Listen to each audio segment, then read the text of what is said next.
तो हम जो पढ़ने वाले हैं फर्स्ट ऑफ ऑल वो study about that is the nucleic acids DNA and RNA. हम देखेंगे कि किसके बने हैं, उसके बाद हम बोल रहे हैं कि न्यूक्लियोटाइड्स के बने, हमने देखा भाई।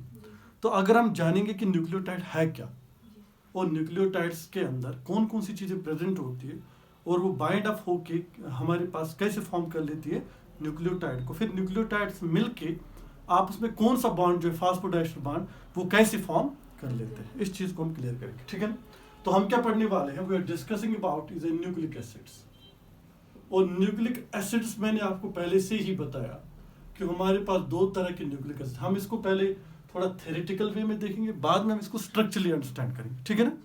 तो ताकि आपको थोड़ा बेस बन जाए पहले, क्योंकि फर्स्ट टाइम पे थोड़ा कंफ्यूजन क्रिएट करेगा अगर हम इसको स्ट्रक्चर वो कंबाइन कराएंगे। मैं इसका ये वाला पार्ट अलग करूंगा और स्ट्रक्चरल पार्ट अलग ले लूंगा, ठीक है ना। तो न्यूक्लिक एसिड जो हमारे पास है, मैंने आपको पहले ही बताया कि हमारे पास कौन से न्यूक्लिक एसिड है, दैट इज डीएनए और हमारे पास आरएनए।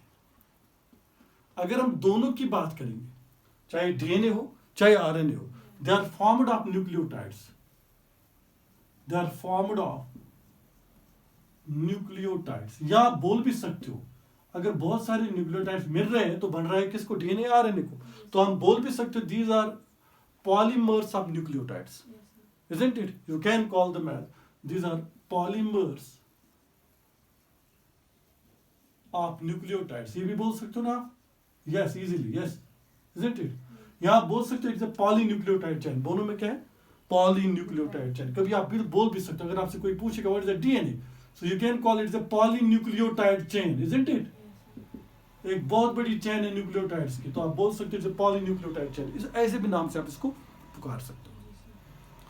अब हमने बोला हमारे पास DNA RNA they are formed of nucleotides, या हम बोल सकते they are polymers of nucleotides, या आप बोल भी सकते हो they act as a polynucleotide chain, ठीक है ना। ये तीन तरह के जो डेफिनेशन है आप कभी भी इसको क्या कर सकते हो, यूज कर सकते हो। और दूसरी इंपॉर्टेंट चीज मैं बताऊंगा यहाँ पे, मैंने आपको बताया कि न्यूक्लियोटाइड्स आपस में बाइंड है with the help of A phosphodiester bond, और वो बॉन्ड कैसे बनता है वो भी बाद में हम स्ट्रक्चरली अंडरस्टैंड करेंगे, ठीक है ना।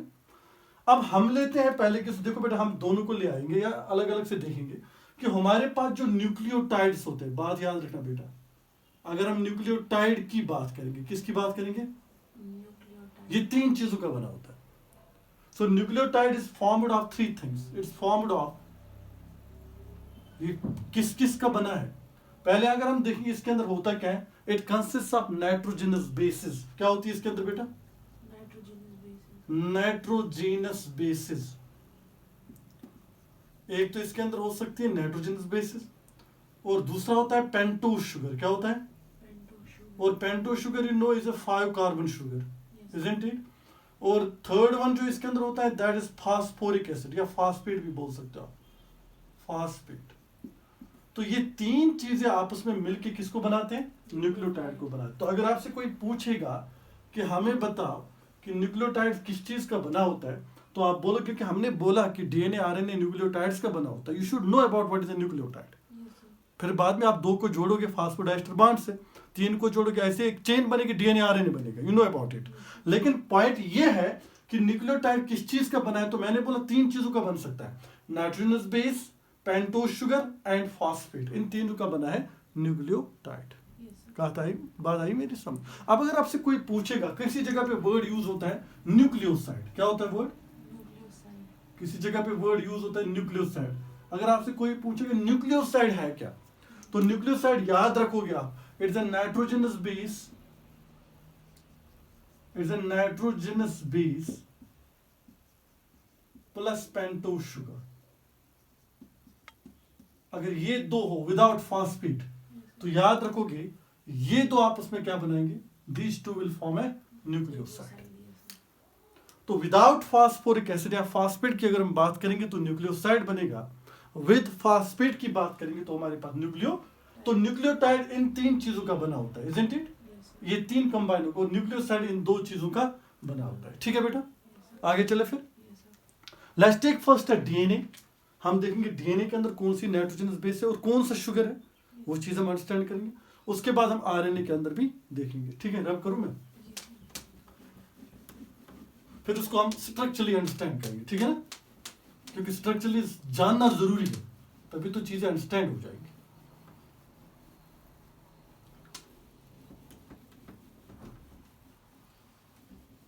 तभी तो आप कल ट्रांसक्रिप्शन ट्रांसलेशन टास्क को अंडरस्टैंड कर सकोगे। ठीक है ना बेटा?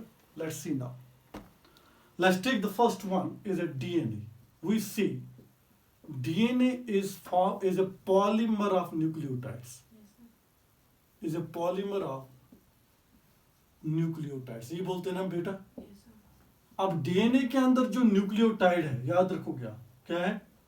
न्यूक्लियोटाइड जो है DNA के अंदर, DNA की बात कर रहा हूं मैं। It is what? It is formed of nitrogenous base. पहला पॉइंट आप लिखोगे किस चीज का बना है? Nitrogenous bases.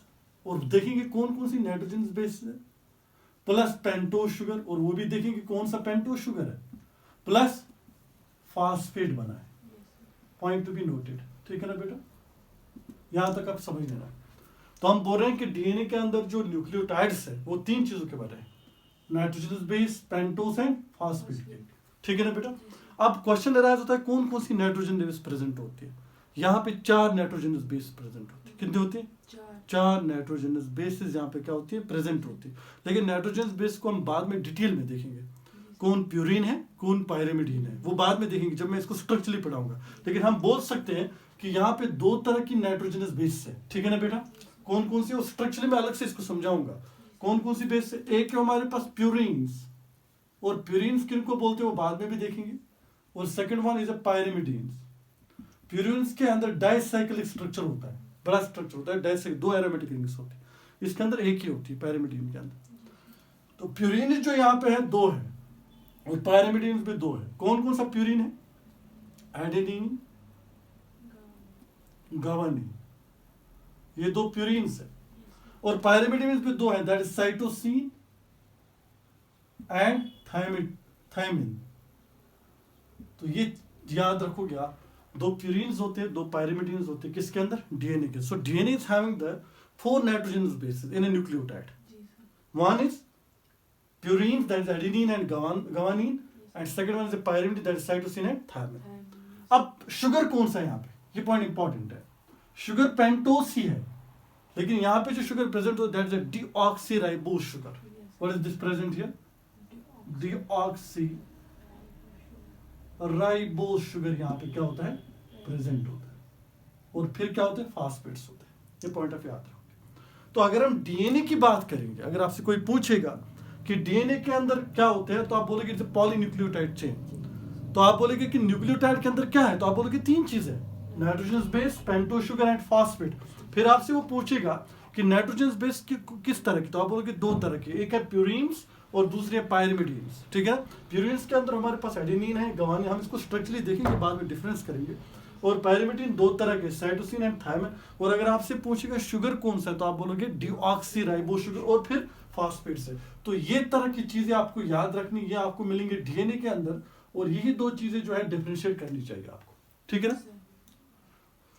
आगे चलते हैं, सबसे इंपॉर्टेंट चीज देखते हैं, जरा हम एक न्यूक्लियोटाइड को देखेंगे कैसे बनेगा।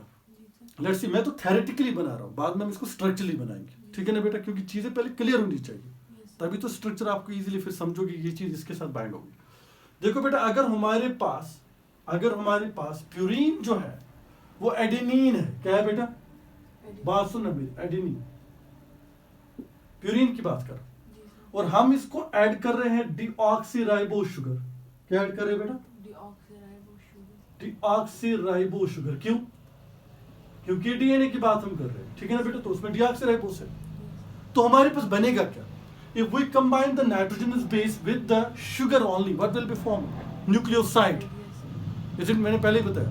और हमारे पास जो न्यूक्लियोसाइड बनेगा, उस न्यूक्लियोसाइड का नाम क्या होगा? That will be adenosine. What will be called as adenosine? If anybody asks you now, what is adenine? Is a nitrogenous base. If somebody asks what is adenosine, it's a nucleoside. There's a difference. So you can call this one as now is a nucleoside. There's a difference between two. Okay? अगर आपसे कोई पूछेगा खाली adenine, तो बोलना वो क्या है? Nitrogenous base. If somebody asks adenosine, then it is a nucleoside. This is a difference, क्योंकि अभी मैं फास्फेट जो ऐड नहीं कर रहा। ठीक है ना बेटा? आगे चलते हैं। तो हम पहले देख रहे हैं हम क्या बना रहे हैं, we are making a nucleosides, बना रहे हैं कि नहीं बेटा? Yes, sir. उसके बाद क्या बनाएंगे? न्यूक्लियोटाइड्स। पहले हम न्यूक्लियोसाइड्स को देखेंगे कौन कौन सा बनेगा। एडेनिन प्लस डिऑक्सीराइबोसुगर हमारे पास बन गया एडिनोसिन। ऐसे आप ले लो गवानीन Plus deoxy. और उसको प्लस करोगे आप डिऑक्सी राइबोसुगर, राइबोसुगर ऐड किया तो क्या बन जाएगा? Guanine. We have the formation of guanosine. Now what is guanosine? Is a nucleoside. ठीक है ना बेटा, पहले हम न्यूक्लियोसाइड्स को ही बनाएंगे। उसके बाद हमारे पास होता है साइटोसिन, हम उसको प्लस करते हैं डीऑक्सी राइबोसुगर, Yes, sir. तो क्या बन जाएगा हमारे पास? Cytidine. Yes, sir. And if anybody asks you what is a cytidine, is a nucleoside. Yes, sir. अब साइटोसिन एंड साइटिडीन में डिफरेंस है। Cytosine is a nitrogenous base, Yes, sir. cytidine is a nucleoside. Yes. Similarly, we have next one that is a thymine. If we combine the thymine with a deoxyribose sugar, what will be formed? Thymidine. Yes, sir. And what is a thymidine? Nucleoside. It's a nucleoside. तो याद रखोगे आप, ये होती है nitrogenous bases, लेकिन ये वाले होते हैं हमारे पास न्यूक्लियोसाइड। अभी मैंने फास्फेट जो ऐड नहीं किया, ठीक है ना बेटा? Yes, sir. तो अगर आपसे कोई पूछेगा एडिनोसिन, गवानोसिन, साइटिडीन, थाइमिडीन क्या है, तो these are nucleosides. If somebody asks you what is adenine, guanine, cytosine and thymine, that is a nitrogenous base. There is a difference. Okay, आगे चले फिर। अब ले आओ एडिनोसिन को। देखो बेटा, मैं दिखाऊंगा आपको what is adenosine. Is a nucleoside now. Yes, sir. If I am taking adenosine, it's not adenine, I am taking now adenosine, isn't it? Yes, sir. अगर मैं adenosine को ले लूं, what is adenosine? If anybody asks you, it's a nucleoside. अगर ये nucleoside में एक में दिखाऊंगा तो किस किस का बना होगा ये बना होगा adenine Plus deoxy. Plus deoxy ribose sugar का बना होगा। ये होगा ना बेटा, Yes, sir. इस दो चीजों का बना होगा ये। अगर मैं इसको ऐड करूं, इधर देखना बेटा, if I am adding adenosine one phosphate, then what will you call it? Mono.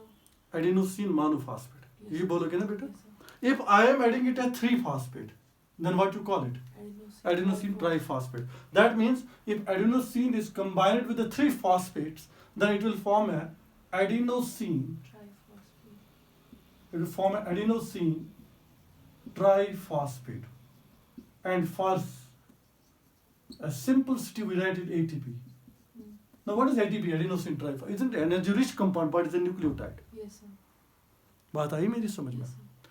So if you say adenosine triphosphate, now it becomes a nucleotide. Why? Because we have added now a phosphate. Yes, sir. Phosphate add करोगे तो nucleotide बन बन जाएगा। जाएगा। Similarly, अगर हमारे पास है गवानोसिन, what is गवानोसिन? Tell me.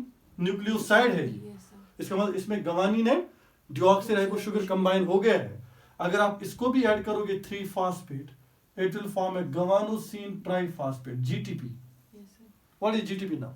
Nucleotide. Right. Yes, sir. Similarly, if we will take a cytidine, what is cytidine? Nucleoside. Side. If you will add it at 3 phosphate, it will become CTP. Side. Cytidine triphosphate is a nucleotide. Yes, sir. So we can say what we are forming now from these things is what is a nucleotides. Yes, sir. हम क्या बना रहे हैं?